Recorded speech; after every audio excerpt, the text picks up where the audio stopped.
हमारा जो आपके प्रति प्रेम है, जो भाव है इस दरबार के प्रति, साधु संतों के प्रति, आपके प्रति, उसमें कभी कमी ना आने। क्योंकि देखो 50 किलो दूध का पतीला होता है, इतनी सी खटाई पड़ जाए तो क्या होता है। तो ऐसे ही हमारी कितने जन्मों की भक्ति, एक जन्म की नहीं है, कितने जन्मों की, और वो भी गुरु महाराज जी ने दया की हमको, इस दर पे बैठाया है। हम इस दर में बैठने के कोई लायक थे? हम जब इंदौर में थे तो वहां पर एक समाज है, नाम भूल रही हूँ, तो वहां पर बोलते हैं भाई जी हम सत्संग कर रहे थे, बहुत बड़ी उनकी छत थी, बहुत प्रेमी थे। तो हम लोग बैठे थे, स्टेज में भजन चल रहा था, सत्संग सुना रहे थे, पीछे से सारे प्रेमी उठ करके पड़ोस में देखने लगे। हमने कहा भाई तुम क्या देख रहे हो, बैठ जाओ। कहा भाई जी हम ये देख रहे हैं, आज जो तमाशा दुनिया इनका देख रही है, हम भी तमाशा देख रहे हैं। कभी हम भी ऐसी तमाश भी थे, हमारा भी लोग तमाशा देखते थे, हम पी के आते थे, हम दारू पीते थे, हम मांस खाते थे, पड़े रहते थे, लोग तमाशा देखते थे, मोहल्ले में खूब गाली गलौज देते थे। लेकिन भाई जी हम जब से इस दरबार में जुड़े, जब से हमने ज्ञान लिया और गुरु महाराज जी की कृपा से हम जहाँ भी निकलते लोग कहते भगत जी जा रहे हैं, लोग कहते देखो भगत जी जा रहा, भगत जा रहा, भगत जा रहा है। तो गुरु महाराज जी ने हमको, हम कीचड़ में थे, कीचड़ से कमल में बैठा दिया। तो इसीलिए ज्ञान कहाँ से कहाँ लग गया। लेकिन अगर हम भजन नहीं करेंगे, अगर हम सत्संग में नहीं आएंगे, सत्संग नहीं कराएंगे, सेवा नहीं करेंगे, हम फिर से उसी कीचड़ में दलदल में चले जाएंगे। इसीलिए तो कहा करण धार सतगुरु दृढ़ नावा, दुर्लभ साज सुलभ करी पावा। गुरु महाराज जी हमारी ये जो संसार रूपी सागर है, नदी है, ये इसके अंदर हम डूब रहे हैं। गुरु महाराज जी राम नाम की नौका लेकर सतगुरु करे पुकार, आओ मेरी नैया में ले चलूं भव से पार। तो गुरु महाराज जी हमको इस नौका में बैठाने के लिए ही बार बार कहते सत्संग में आओ, सत्संग कराओ, बार बार कहते भजन करो, बार बार कहते सेवा करो, क्योंकि तभी तुम्हारा कल्याण हो सकता है, अन्यथा नहीं हो सकता है। तो अपने जीवन के अंदर हमको ऐसा मौका मिला है और ऐसे गुरु महाराज जी।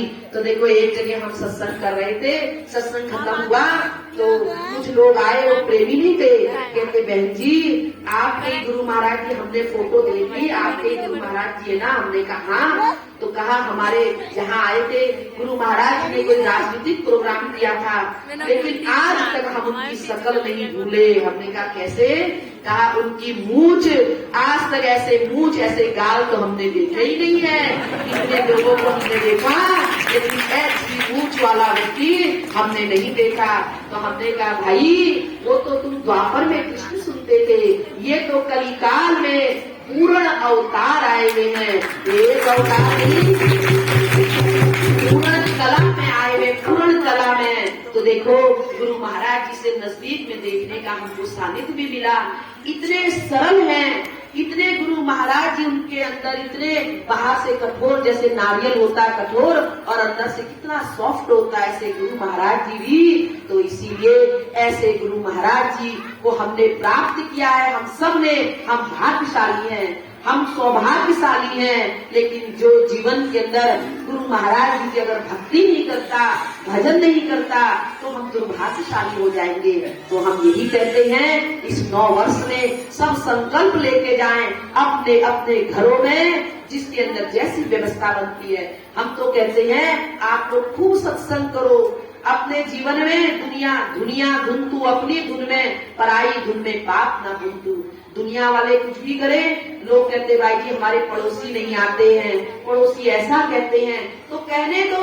कबीरदास जी कहते कबीरा तेरी झोपड़ी गलकटियन के पास, जो करेगा सो भरेगा, तू क्यों भया उदास। कितने प्रेमी कहते भाई जी हमारे यहाँ तो गांव के सब विरोधी हैं। हमने कहा कबीरदास जी कहते मेरा घर अगर कसाई के बगल में भी है, लेकिन मैं तो नाम जपता हूँ। गुरु महाराज जी ने हमको इतना मस्ती में रहना सिखा रखा है। तो भाई जीवन के अंदर हम उस नाम से मन तो लगाएं, उस नाम से क्षणिक तो इस मन को लगाएं और देखो कैसा आनंद आता है, कैसा जीवन के अंदर सुख मिलता है। तो आओ और आप सभी लोग अपने अपने घरों में, माताओं बहनों, आप लोग देखो आजकल ठंडी का मौसम, ऊपर छत में सत्संग रखा सकते हो, घर के अंदर रखा सकते हो, मंदिर में रखा सकते हो, पार्क में रखा सकते हो, कोई आए ना आए आप लोग, लेकिन कहो कि हमको प्रचार करना। जब गुरु महाराज जी इस ज्ञान प्रचार में लगे हैं तो क्या आपको नहीं लगना चाहिए? इसीलिए जरूर आप लोग ज्ञान का प्रचार करो और खूब सत्संग रखो, खूब भजन करो और गुरु महाराज जी से प्रेम करो। यही है, क्योंकि मौका पता नहीं लगे ना लगे। देखो कैसे कैसी बीमारियां हो रही है, लौट लौट करके कोरोना वापस आ रहा है, कैसा समय भयंकर आ गया। तो इसीलिए कलु आयो नाम जप, हमारा नाम से मन तभी लगेगा जब इस दरबार में आएंगे, भजन करेंगे, सत्संग करेंगे।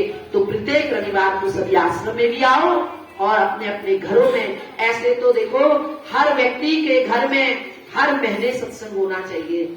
अगर 15 दिन में होना चाहिए, मैं 15 दिन में नहीं कराता तो महीने में कराना चाहिए, महीने में नहीं कराता तो भाई वो